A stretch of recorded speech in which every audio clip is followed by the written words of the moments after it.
Anyway, went down to John Coleman's Claverhambury kennels, beautiful setting in Essex, and Mike Palmer was the man who had the pleasure of interviewing him.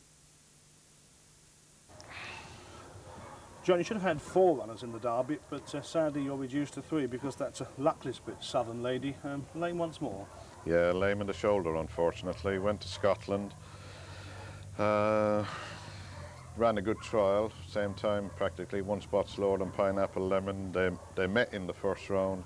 She had every chance and got beat 5 lengths, or nearly 5 lengths, 4 3/4. I suspected then there was something wrong with her because I personally don't feel there's too many around that could beat her that distance. And then Gary rang me the next day. I came home early the following morning and Gary rang me and said she was lame. So she's now back here, lame on the shoulder. She's been to the vets and she's going to be off 6 weeks. So we shan't be attempting any patching up jobs for the English Derby. We'll just have to wait.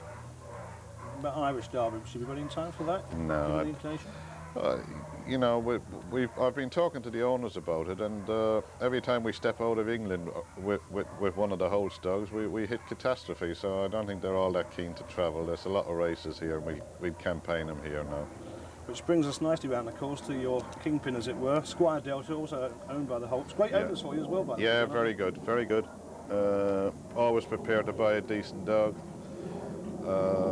Leave everything to me, which is, you know, it's very good, and generous owners and sporting owners, and, you know, I'm very lucky. You know, they've hit a few good dogs, so you need that on your side.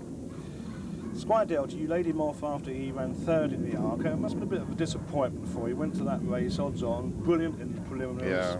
wonderful times, and you did it wrong. Yeah, I was disappointed.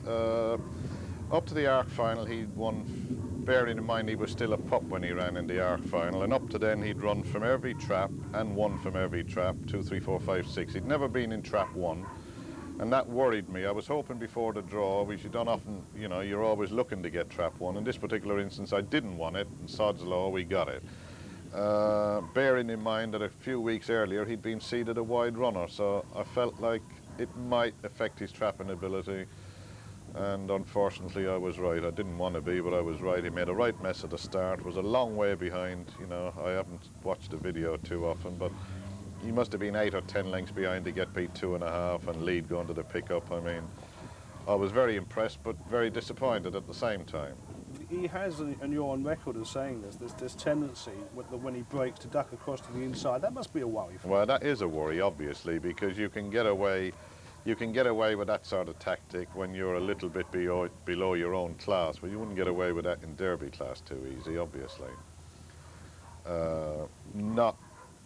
You might if you were an absolute flyer out of the box with brilliant early pace. I don't put him in either of those categories, really. I mean, I think he's a fair breaker. He was a good, consistent breaker in the Arc, but since the Arc, in his trials at Wimbledon and his race at Wimbledon, and now after the rest with his next couple of trials, I'm a bit worried. You know, it's causing me a bit of worry that he's not coming away from the boxes as clean as he used to when he was at Walthamstow. And there's not much a trainer can do about that. No, nothing at all. It's just one of those things. Last night, where he had his second trial, he won it in 28.89 for the 480, which if Jeffrey's Balliard Ryan hadn't been there doing 28.48, or John McGee's... Where did he get that one from, you know?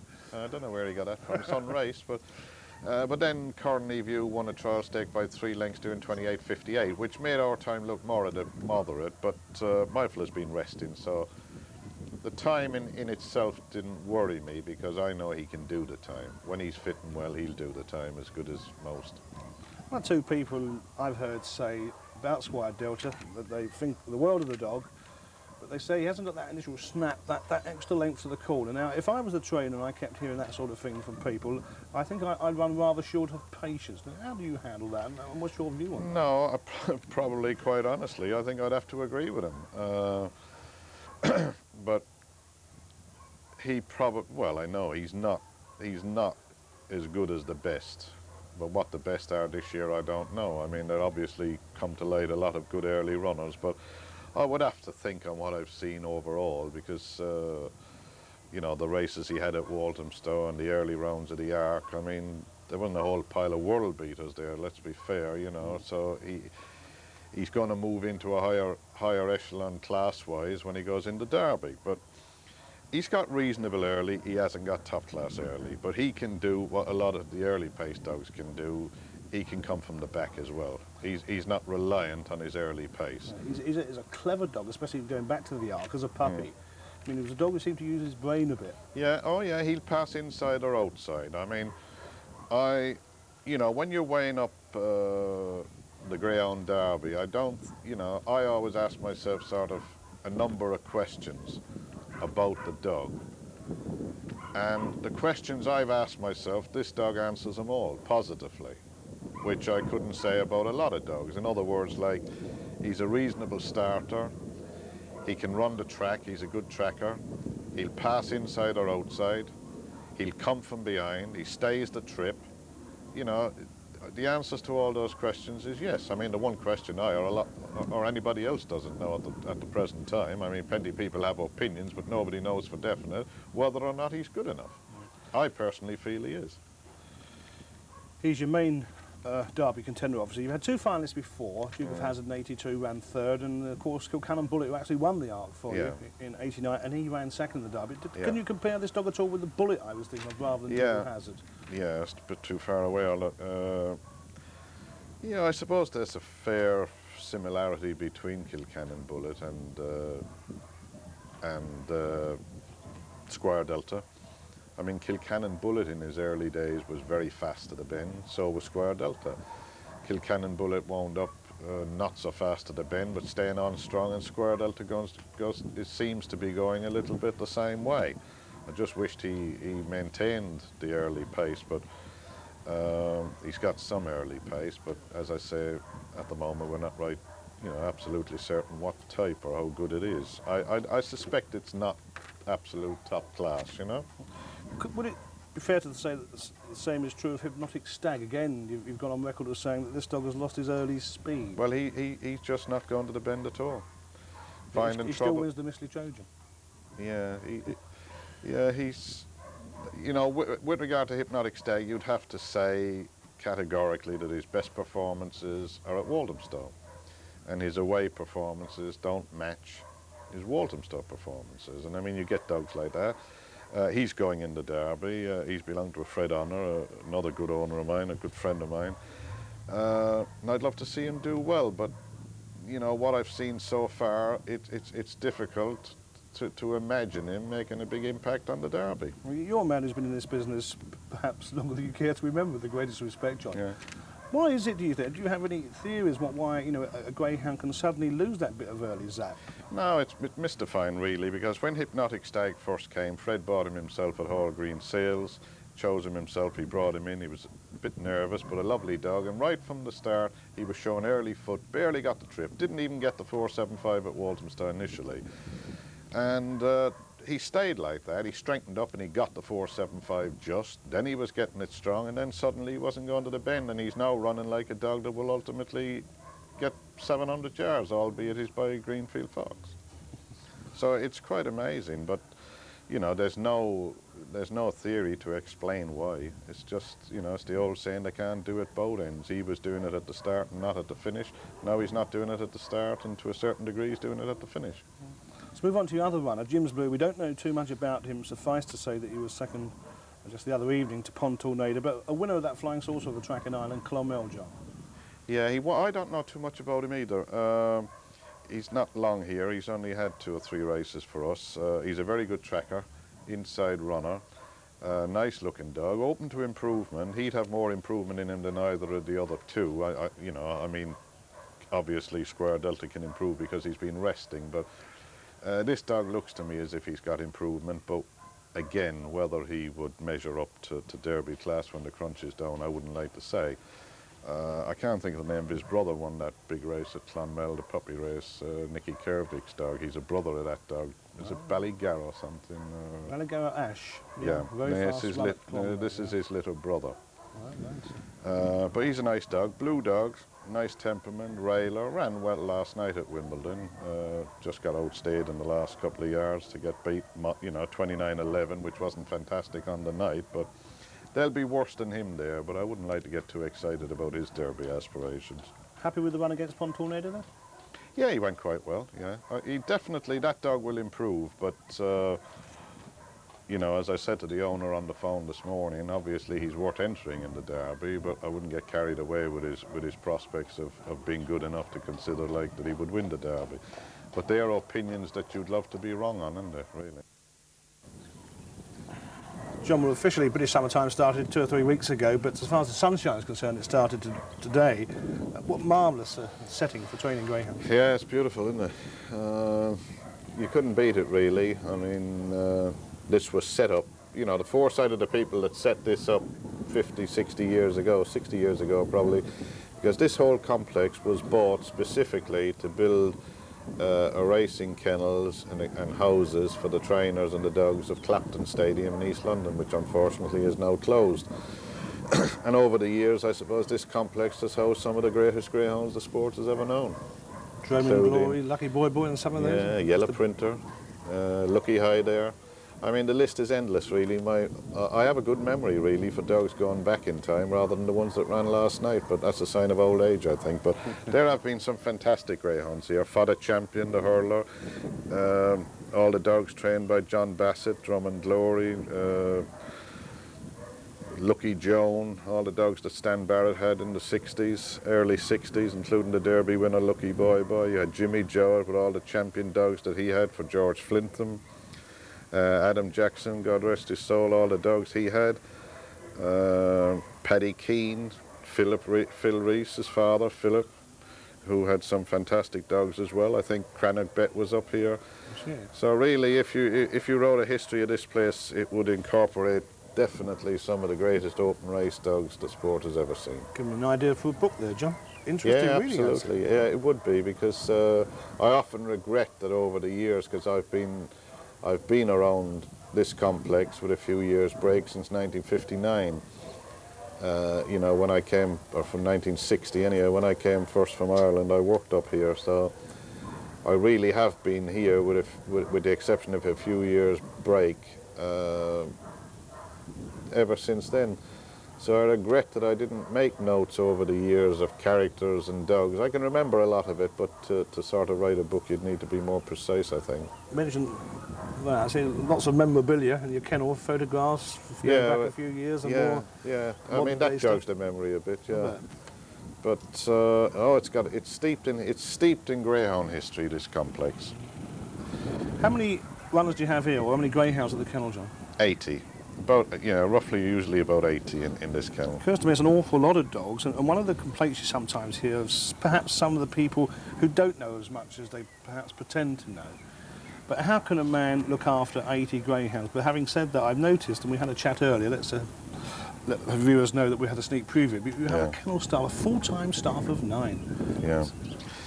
Well, it doesn't really matter. I mean, it doesn't matter how many dogs you've got, as long as you've got the ratio of staff to look after the dogs. And I mean, my rule of thumb is that one kennel staff can look after 10 dogs. All my staff have their own set of dogs. I supervise the kennel. So if there's something amiss with any particular dog, I don't have to go running around whose problem is this, because that dog is belong for training purposes, is the responsibility of a certain kennel staff, whoever it might be. Do you get any jealousy amongst the staff? Say one's doing Squire Delta and one's doing an A6 no, run? Not that you have any A6 runners, John. No, we do have A7 is our shortfall. No, I tend to try and distribute the dogs fairly, so as everybody's got an incentive. Sometimes it doesn't work out. Somebody's, gets a lot of low-class dogs, and I didn't like that when I was a kennelman. So that's the advantage of coming up through the ranks. I know exactly how they feel. I never enjoyed it when my job was looking after 10 bitches in season or something. I wanted to be looking after Yellow Printer or whatever, but that wasn't my lot when I was a young fellow. So basically, I try to ensure that everybody's got a ratio of moderate graders and an open race dog or two. It keeps them happy. Talk about coming up through the ranks. How did you first get into this business? Well, I mean, I have a family connection with greyhound racing. My family, not exactly my direct mother and father, but my uncles were big dog people in Southern Ireland. In Cork area, John, was it? Cork area, yeah, Cork. My uncle built the Yawl track in 1948, which is still there. I've had two uncles that were racing managers of Cork track. So, you know, I come from a family that had a lot to do with racing greyhounds. Yeah. My uncle used to race dogs at Wimbledon,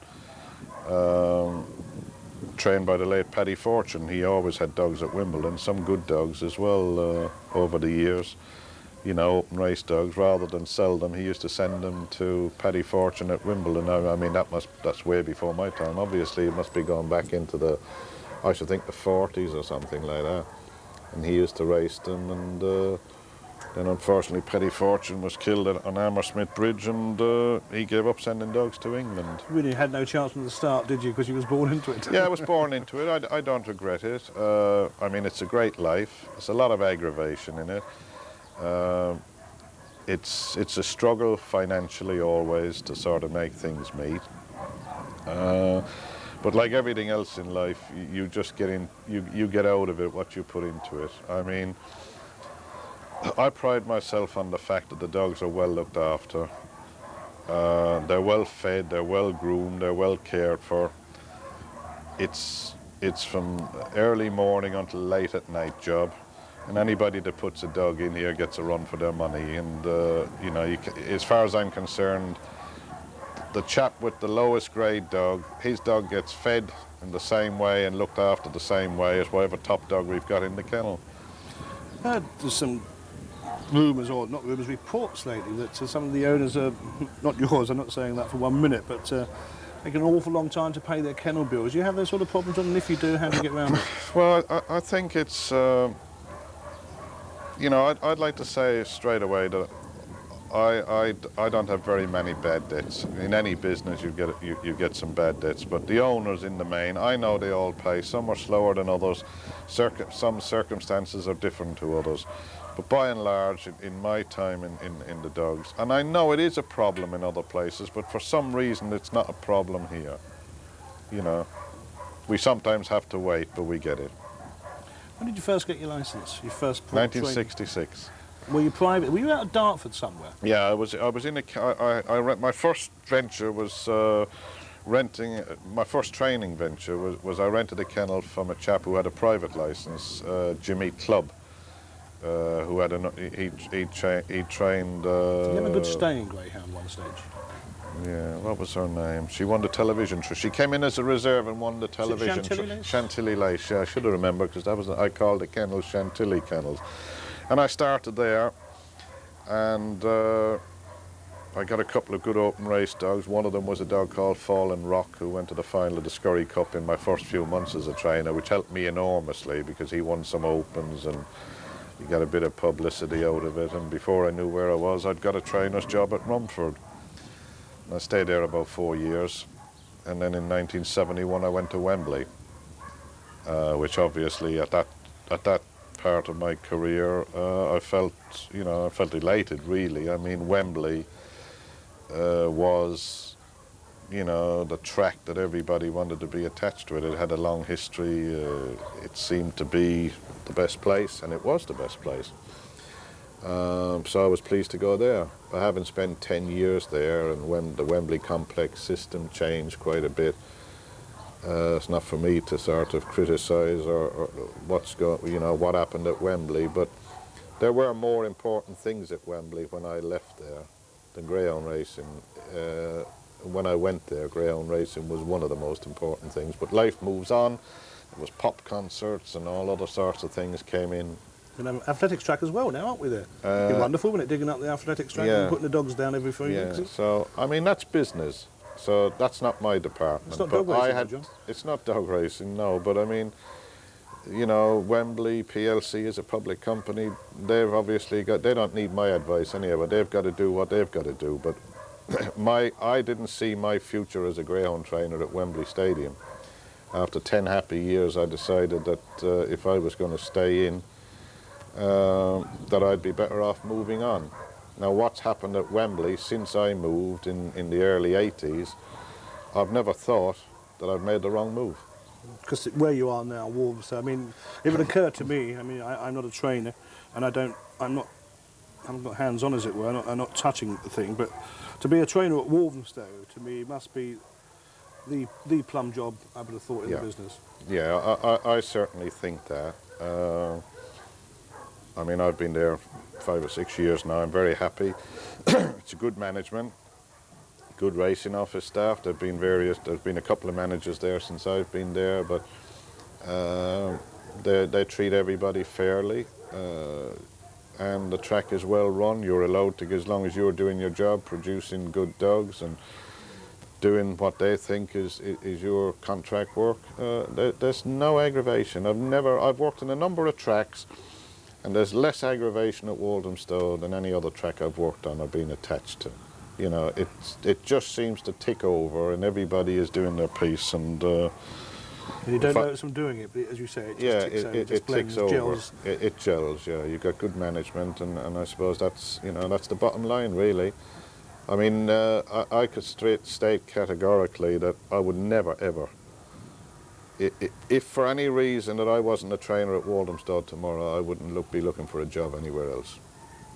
I can hear some dogs along the lanes there singing for their supper, so let's come it's about feeding time. Quickly round to the last point. Big question, really, all embracing. 3 of the best dogs you've ever trained. Southern Lady. You always told me that she was the best you ever had. Yeah, I still feel that. I still feel that. We may now have to campaign in a different way. I'll have to drop, the derbies now, unfortunately, for me and Southern Lady in particular are gone. Where, she's not going to run in the English derby. She's obviously not going to go back to Ireland for the Irish derby. Not for any reason, but we didn't have the best of luck with her, and I'm not going to tempt fate. So we'll have to campaign in a different way. Now, last year I felt that she would eventually go up to 600 to 700 yards racing. Excuse me. She hasn't particularly given that impression this year, but she may well do. When she won the Olympic at Brighton, she ran well. She did the best time of the competition. To me, she hadn't reached anything like the form of the previous year.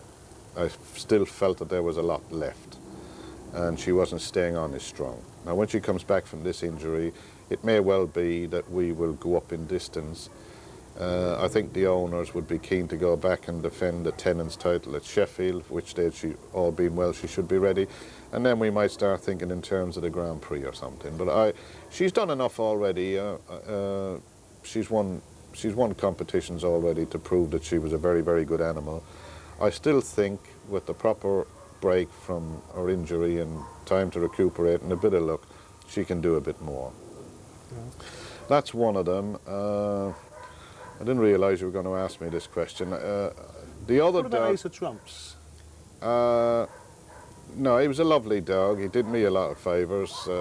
He was my first classic winner, so obviously I'm indebted to him for that. He got me on the road, but in terms of champion dogs, I couldn't sort of think about him like that. He was a very good dog for a sharp track. He'd be exposed for pace on a galloping track. Coincidentally, the man that owns Glengar Ranger was the owner of Ace of Trumps, so I trained a winner for him. Perhaps he trained, he's already trained a Laurels winner for himself, so he was a good owner as well, Jimmy Fletcher. I mean, that particular dog, I probably still have the card. Jimmy asked me to take him when I was a Rumford trainer, saying that he was asked to remove him from the Wimbledon kennels because he was too slow and ungenuine. And I think I still have Con Stevens' that card that used to come out from the Wimbledon racing office to remove your dog. I think I kept it as a memento signed by Con Stevens.